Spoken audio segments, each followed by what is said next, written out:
On September 10th, 2017, Kenneka Jenkins, a 19-year-old from Chicago, Illinois, was found deceased inside a latched freezer of the Crowne Plaza Chicago O'Hare Hotel in Rosemont, Illinois, after attending a party the day prior.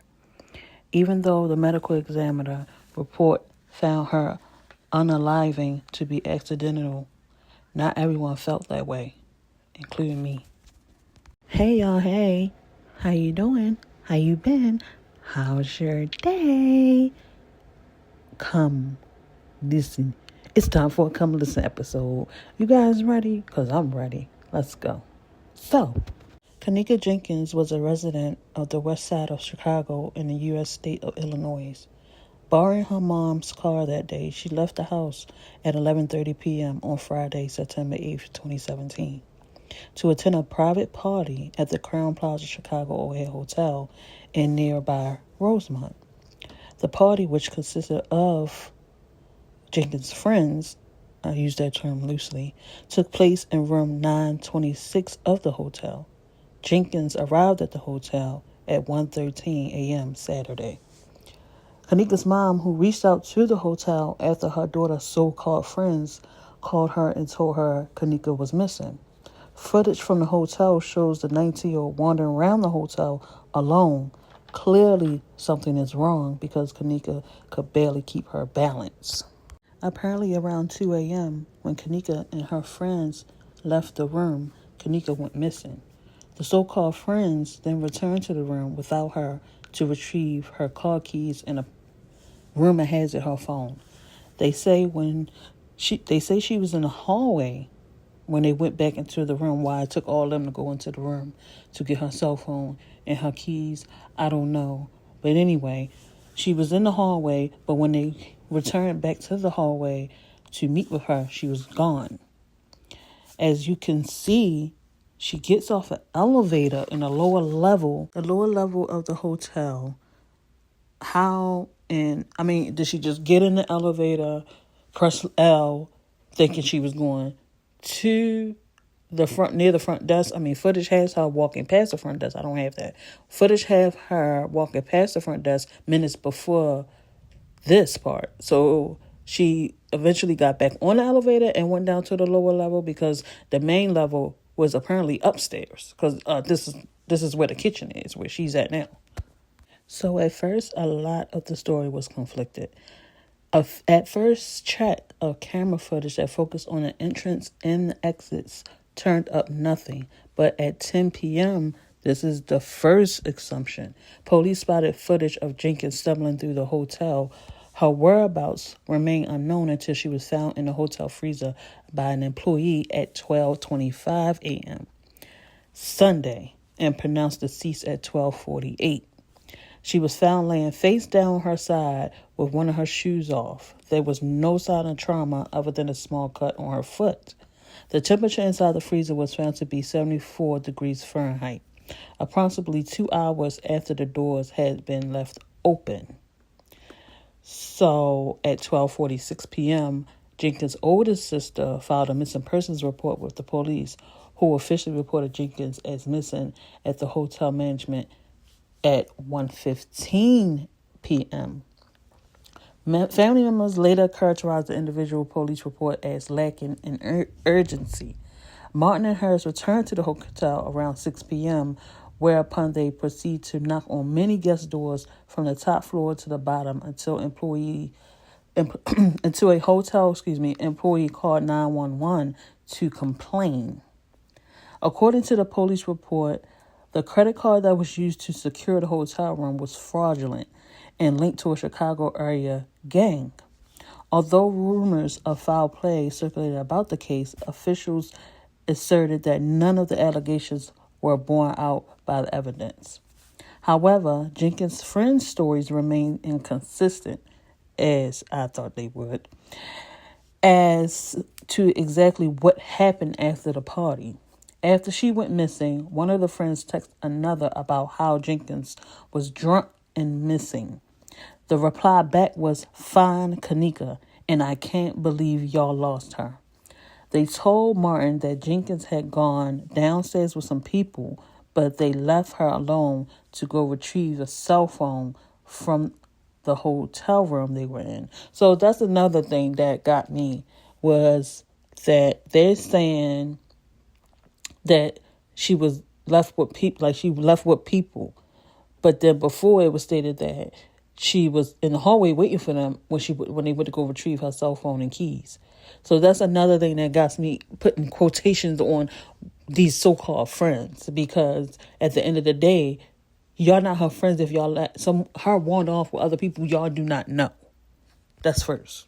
On October 6, 2017, the Cook County Medical Examiner's Office ruled Jenkins' death an accident. The autopsy report found no illegal drugs in her system, but her blood alcohol level was found to be 0.112. Traces of a drug used for epilepsy and migraine headaches were found in her system. Although she was never prescribed this medication, the medicine taken together with alcohol can enhance the effects of both and hasten the onset of hypothermia, the presence of which was confirmed by lesions found in Jenkins' stomach. Brain swelling was also observed, but this condition was not associated with the cause of death.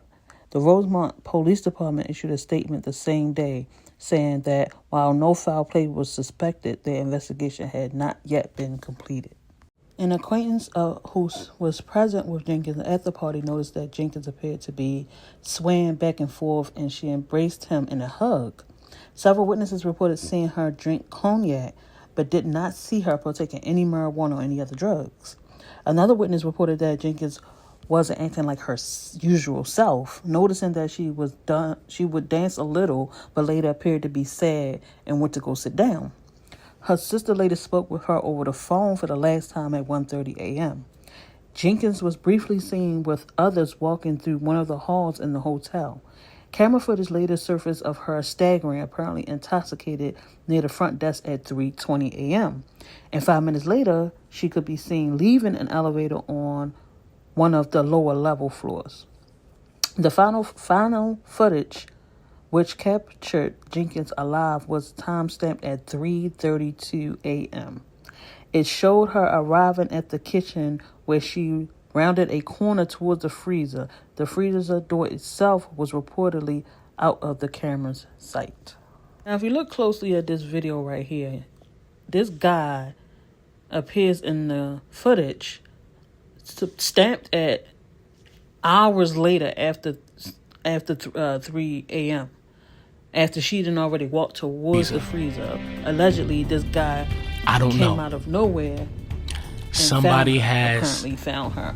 Manipulated but a lot of people the timestamp and has the footage confused was tampered with. So us is all it him on purpose, watching her walk into the freezer, towards the freezer or whatever, and doing something, or is it really the true stamp time of him finding her?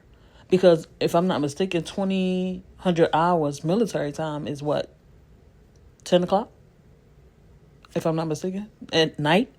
So it's confusing a lot of people because the timestamps on the videos are very much been messed with. So it's just a whole lot of inconsistencies with this story. And I hate the fact that it still has not been, in my eyes, hasn't been solved. Because at the end of the day, why would tamper with footage, which is evidence, if you don't have anything to hide? But yet here we are, and only thing the city could do is give her mother money. So the next year in 2018, the family attorney filed a $50 million lawsuit against the hotel and others. He displayed photos of a freezer door showing that it had a lock button from the outside. It suggested someone may have inadvertently locked the freezer door. This was contradicted by the security camera, which recorded no other footage since August 30th, nor any after Jenkins footage. The photo seemed not to be of the actual freezer door, which latched shut but apparently had no lock.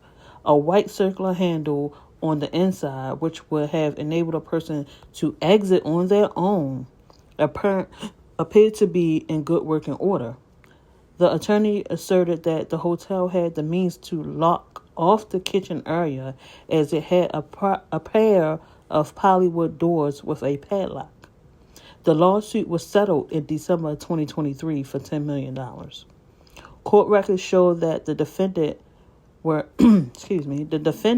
were found to be negligent in properly securing the kitchen area, refraining from shutting down an illegal party, and failing to thoroughly check security camera footage once it had been determined that Jenkins had gone missing.